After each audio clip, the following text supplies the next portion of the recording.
Welcome to Craving the Curls Rolled Ice Cream. I'm Renee Hayden and I am the owner and founder of Craving the Curls, and we opened the doors to our little ice cream shop located in downtown Paducah, Kentucky in the summer of 2017. And since then, we have rolled almost 100,000 orders of ice cream. It's crazy.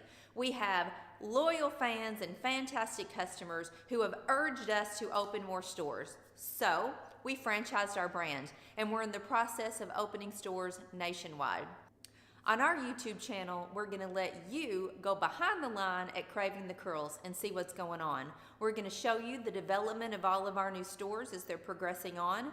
We're going to show you how we roll ice cream at Craving the Curls, and we're going to let you suggest flavors that you would love to see in our stores. We're going to try them, taste test them, and let you know if they work. I'm even going to share with you some of my tips and tricks on how we gained over 11,000 followers on our social media platforms, and I never spent a penny. I'm not aware of any other brand or franchise that is going to give you such behind-the-scenes access, but I am. I'm excited to have you on the journey with us. I would love for you to subscribe to our channel and hit that little bell notification so you never miss any new videos.